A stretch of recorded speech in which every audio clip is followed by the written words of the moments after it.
موضوع ہے علم اور عشق۔ علم میں جاننا ہوتا ہے اور عشق میں ماننا ہوتا ہے۔ علم میں تکبر شامل ہو جائے تو علم کے بڑے مرتبے پر بندہ فائز ہو کر بھی ابلیسیت کا شکار ہو جاتا ہے۔ اور اگر اس میں ادب، محبت اور عشق کا دایا آ جائے تو پھر یہ نبی کی بارگاہ میں جھکتا جھکتا جھکتا چلا جاتا ہے، اور پھر اس منظر کو کیپچر کر کے رب تعالیٰ قرآنی آیات میں ان ملائکہ کا تذکرہ چھیڑ دیتا ہے۔ علم اگر پیغمبر کے قدموں سے ملے تو وہ رب سے ملا دیتا ہے، اور اگر وہاں ادب نہ ہو، وہاں تعظیم نہ ہو، اور وہاں محبت نہ ہو اور عشق نہ ہو تو پھر یہ درے ابلیس پر پہنچا دیتا ہے۔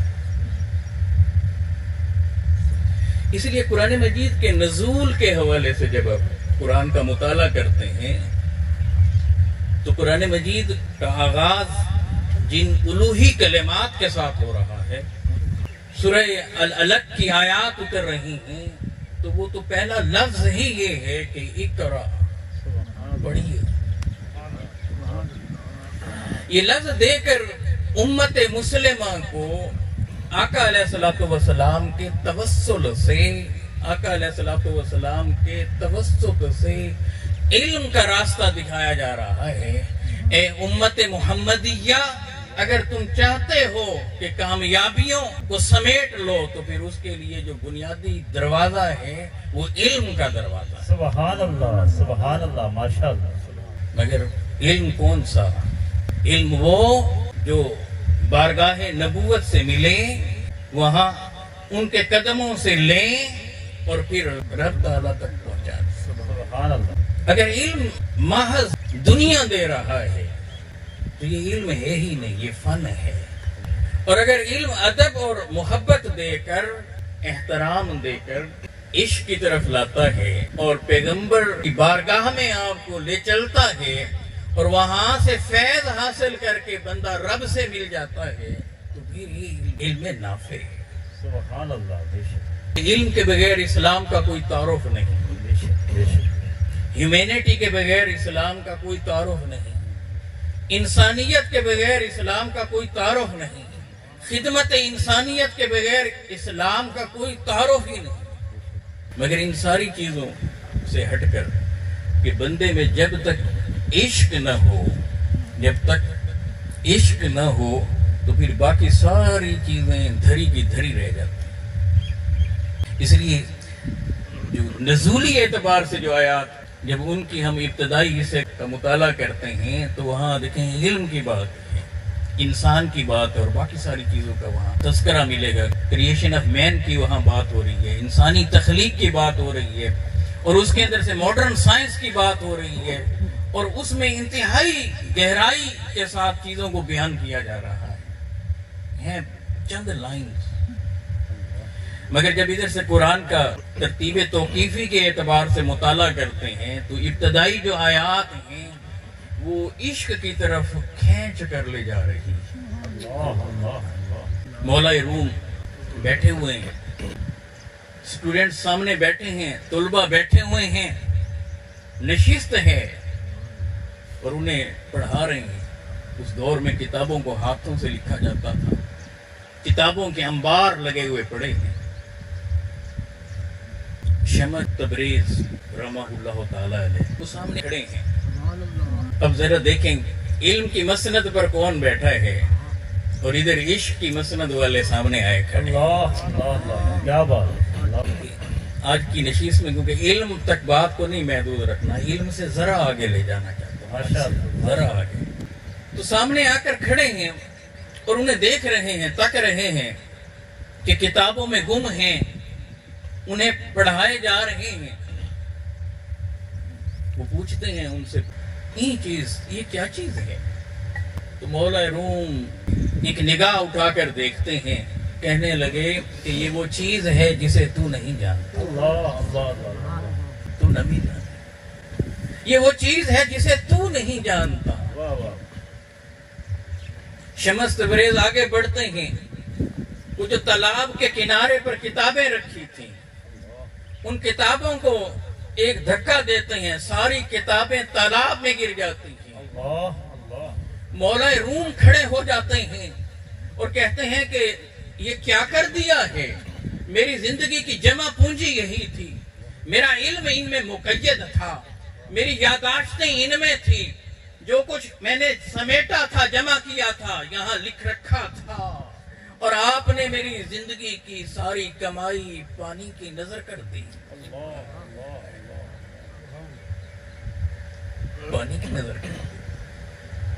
کہا کہ اچھا یہی سب کچھ آپ کی زندگی کی کمائی، ساری کمائی آپ کی یہی جو کتابوں میں تھی۔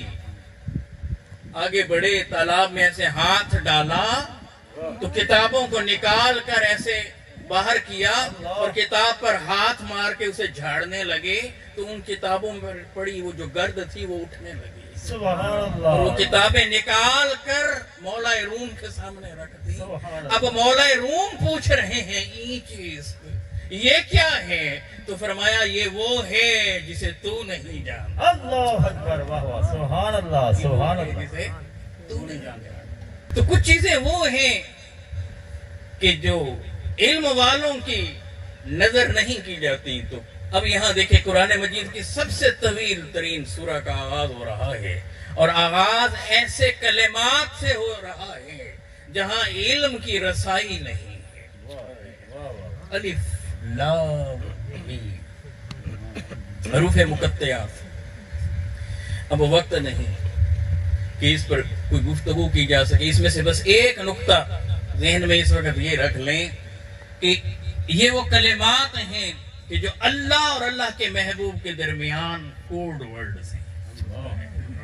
باب محبت ہے، محبت کی زبان میں محبوب سے کوئی بات کہہ رہا ہے اور کہہ رہا ہے کہ ساری کائنات کے سامنے میں بات کر رہا ہوں، ساری کائنات کے سامنے، مگر ساری کائنات سن کر بھی اسے جان نہیں سکتی۔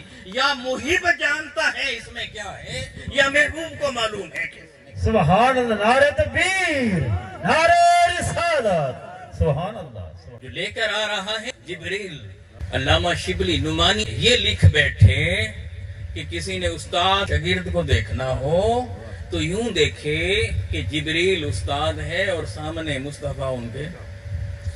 کیا نادانی والی بات لکھتی، ارے یہ جبریل عجیب استاد ہے کہ جو وہ لا رہا ہے اور جن کے پاس لا رہا ہے اس جبریل کو خود اس کی خبر نہیں، مگر جن کے ہاں لے کر جا رہا ہے وہ بھی جانتے ہیں اور جو بھیج رہا ہے وہ بھی جانتے ہیں۔ اللہ، کیا بات۔ یہ جبریل تو خادم ہے بابا، یہ تو مصطفیٰ علیہ السلام کا غلام ہے بابا، یہ تو مصطفیٰ علیہ السلام کو تکنا چاہتا ہے، یہ تو ادھر ادھر سے جدھر سے بھی آتا ہے مصطفیٰ علیہ تحیت و ثنا کی نشست میں بیٹھتا ہے اور ٹکٹکی باندھ کر مصطفیٰ کے بکھڑے کو تکتا ہے۔ سبحان اللہ، سبحان اللہ، سبحان اللہ، اللہ اللہ، ماشاءاللہ، کیا بات۔ یہی سبب تو ہے کہ شب معراج جب میرے محبوب مصطفیٰ صلی اللہ علیہ وآلہ وسلم آرام فرما تھے تو آج جبریل کو بھیجا جا رہا ہے،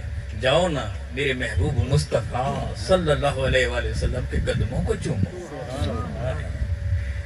اور یہ تو مصطفیٰ علیہ السلام کے قدموں کو چوم کر انہیں بیدار کر رہا ہے۔ اگر آپ سوچیں نا، آج ایک طرف استاد ہو اور دوسری طرف شاگرد ہو، تو بتائیں کہ اگر استاد سامنے آ جائے تو بتائیں کون آگے بڑھ کر جھک کر ملے گا، کون کس کے قدموں پہ ہاتھ رکھے گا؟ استاد شاگرد کے قدموں پہ ہاتھ رکھے گا یا شاگرد استاد کے قدموں؟ اگر جبریل استاد ہوتے تو کیا وہ مصطفیٰ علیہ تحیت و ثنا کے قدموں کو چوم کر انہیں اٹھا رہے ہوتے؟ اللہ اللہ اللہ۔ ارے جبریل تو مصطفیٰ علیہ السلام کے بے انتہا غلاموں میں سے ایک غلام ہی تو ہیں۔ میرے محبوب مصطفیٰ علیہ السلام کا استاد اگر کوئی ہے تو وہ اللہ ہے، اللہ ہے، اللہ ہے۔ یہ قرآن بولتا ہے، الرحمن علم القرآن خلق الانسان علمہ البیان۔ رحمان وہ ہے جس نے قرآن سکھایا، سبحان اللہ، جبریل نے نہیں سکھایا، جبریل نے تو اس کا پیغام ادھر پہنچایا ہے، محب نے دیا ہے پیغام اور محبوب کے پاس پہنچایا ہے۔ سبحان اللہ، سبحان اللہ، اللہ اللہ، استاد کون ہے؟ اللہ۔ الرحمن علم القرآن، رحمان وہ ہے جس نے قرآن سکھایا ہے۔ اور قرآن کی ان آیات کی ذرا ترتیب تو دیکھیں، میرا رب فرما رہا ہے رحمان وہ ہے جس نے قرآن سکھایا، یہ بات کر کر پھر کہتا ہے خلق الانسان، انسان کو تخلیق کیا، تو انسان کی تخلیق کی بات بعد میں کی، اور اسے قوت گویائی جو عطا ہوئی وہ بعد میں اس کی بات کر رہا ہے، مگر مصطفیٰ علیہ تحیت و ثنا کو قرآن سکھانے کی رب پہلے بات ہے۔ سبحان، نعرہ تکبیر، نعرہ رسالت، عظمت و شان مصطفیٰ۔ الف لام میم ذالک الکتاب لا ریب فیہ، یہ ہے وہ کتاب جس میں کوئی شک اور شبہ نہیں۔